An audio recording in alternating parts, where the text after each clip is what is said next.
Hello students, मेरा नाम है चेतन कटोलिया। आप सभी को यूट्यूब के चैतन्य मैथ्स क्लासेस कोचिंग में स्वागत है। तो हम लोग बात कर रहे थे अवकलन्स की, ओके, और अवकलन में हम लोग बात कर रहे थे महत्वपूर्ण प्रश्नों की। तो आज का जो हमारा टॉपिक है बहुत ही मोस्ट एमपी टॉपिक है, ओके, और अगर आप उसको समझ गए तो उसको आप 5 नंबर कोई छीन ही नहीं पाएगा, ओके। तो आइए उसको जानने से पहले एक फार्मूला जानते हैं, तब उसके बाद अपन लोग क्वेश्चन में स्टार्ट करेंगे। तो सबसे पहली बात, एक छोटा सा फार्मूला जो जरूरत पड़ने वाला है अभी, log m की घात n क्या होता है, n log m। ये फार्मूला अभी बहुत जरूरत पड़ने वाला है, ओके। तो आइए इसके अंतर्गत अपन लोग क्या करते हैं, क्वेश्चन देखते हैं, और स्टेप से डेफिनेटली आना श्योर है, ओके। स्टेप से आपका क्वेश्चन आता ही आता है, गारंटीड है। तो सबसे पहली बात देखते हैं स्टेप से क्वेश्चंस। देखो पहला क्वेश्चन है, यदि y इक्वल x की घात, ओके, मतलब उसके घात में बार बार वही वैल्यू है। देखो x, फिर उसके घात में x, फिर उसके घात में क्या आ रहा है, x आ रहा है, ओके। तो स्टेप से क्वेश्चन में आपको क्या करना है, सिद्ध करना होता है। क्या करना होता है, हो तो सिद्ध कीजिए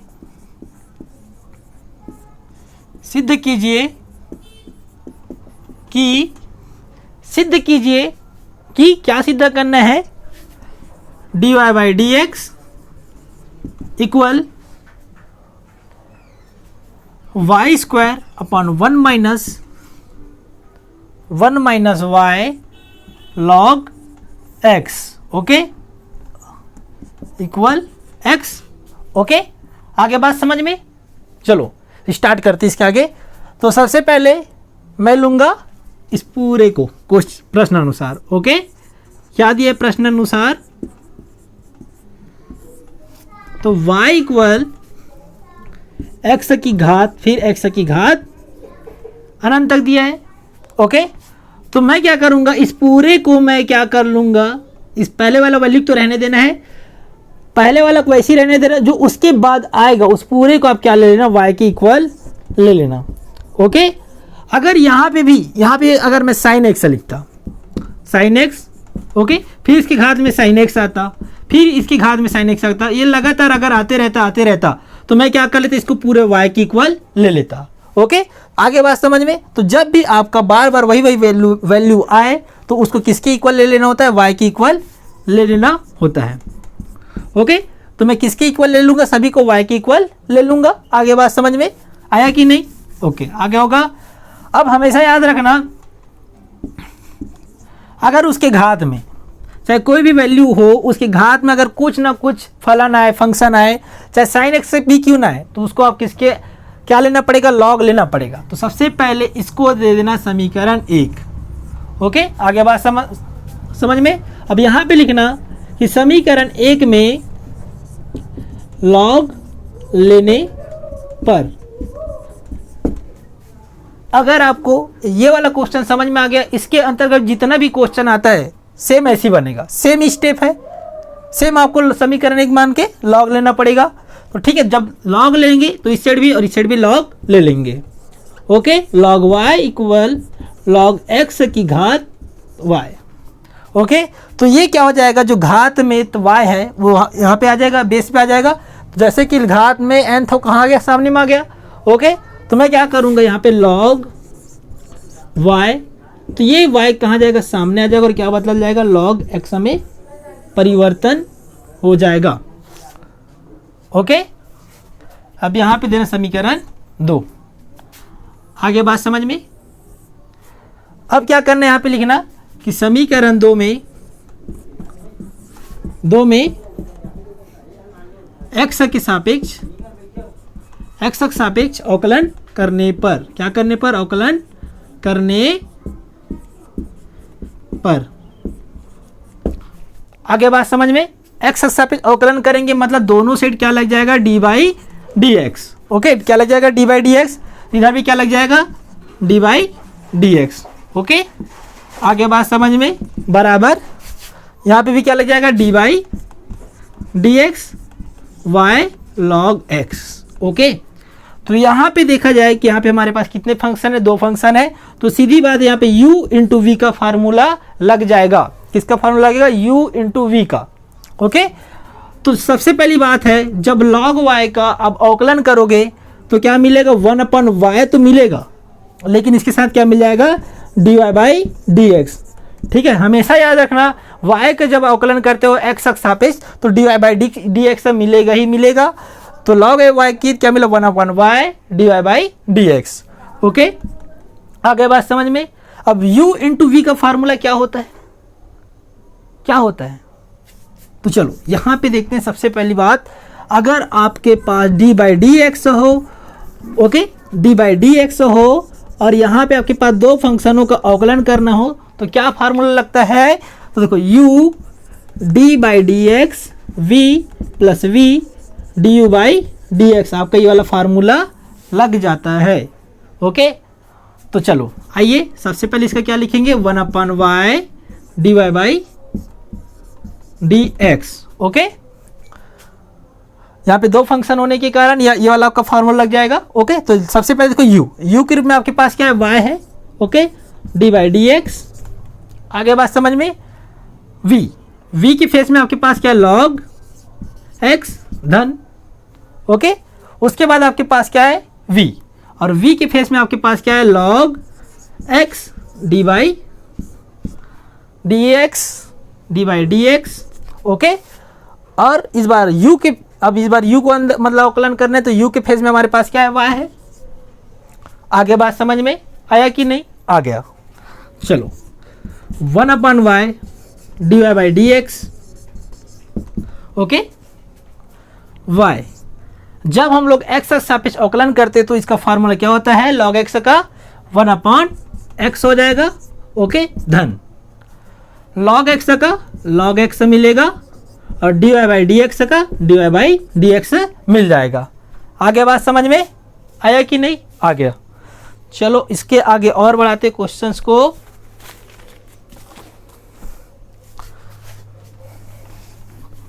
आगे बढ़ाते हैं। ओके, तो सबसे पहले हमारे पास क्या है? 1/y, तो 1/y dy by D x लिखते हैं। ओके, आगे बात समझ में। अब इसके बाद देखो जब y का गुना मैं 1 से करूंगा तो क्या मिलेगा? y मिल जाएगा अपॉन x धन। ओके, आगे बात समझ में। अब यहाँ पे देखो क्या है? log x है, log x, उसके बाद क्या आपके पास? dy by D x. Okay, अब हमें क्या करना है? dy बाई डी एक्स, यहाँ भी dy बाई डी एक्स है, तो इसमें पूरे को क्या करूंगा? इधर ले जाके पक्षांतर कर दूंगा। तो क्या मिलेगा? देखो 1/y dy by D x. देखो जब ये पूरा धन वाला, ये पूरा चीज जब धन वाला इधर पक्षांतर होगा तो किस में बदल जाता है? माइनस में बदल जाता है। ये तो आपको स्वाभाविक पता ही होगा। Okay, dy by D x बराबर आपके पास क्या बच जाएगा? y/x बच जाएगा। ओके, तो चलो आइए क्वेश्चंस को और आगे बढ़ाते हैं।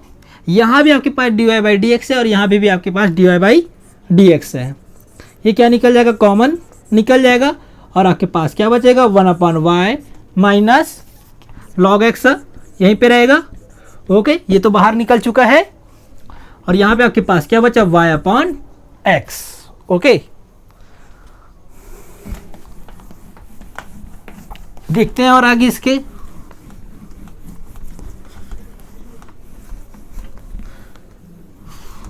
चलो और देखते हैं। अब यहाँ पे देखना कि आपके पास dy बाई डी एक्स को यहीं पे रहने दो। चलो अभी फिलहाल लिखते हैं यहाँ पे और कि dy by D x. Okay, इसको लिखो। उसके बाद क्या करना है? तिर्यक गुना करना है। यहाँ पे कुछ नहीं, मतलब एक का गुना मैं 1 से करूंगा और y का गुना मैं y log x से करूंगा। तो जब मैं 1 का गुना 1 से करूंगा तो क्या मिलेगा? 1 ही मिलेगा। ओके, ऋण है तो ऋण लिखो। y का गुना log x से करूंगा तो क्या मिल जाएगा? y log x।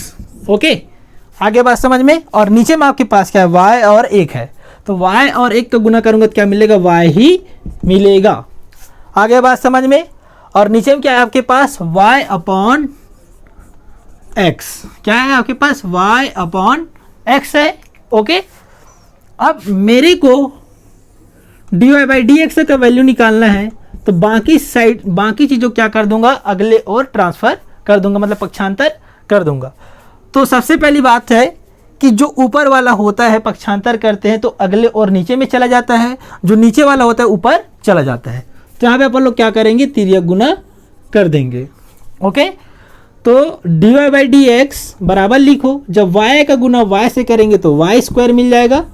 ओके, अब यहाँ पे x का गुना 1 - log x करेंगे, क्या मिलेगा, 1y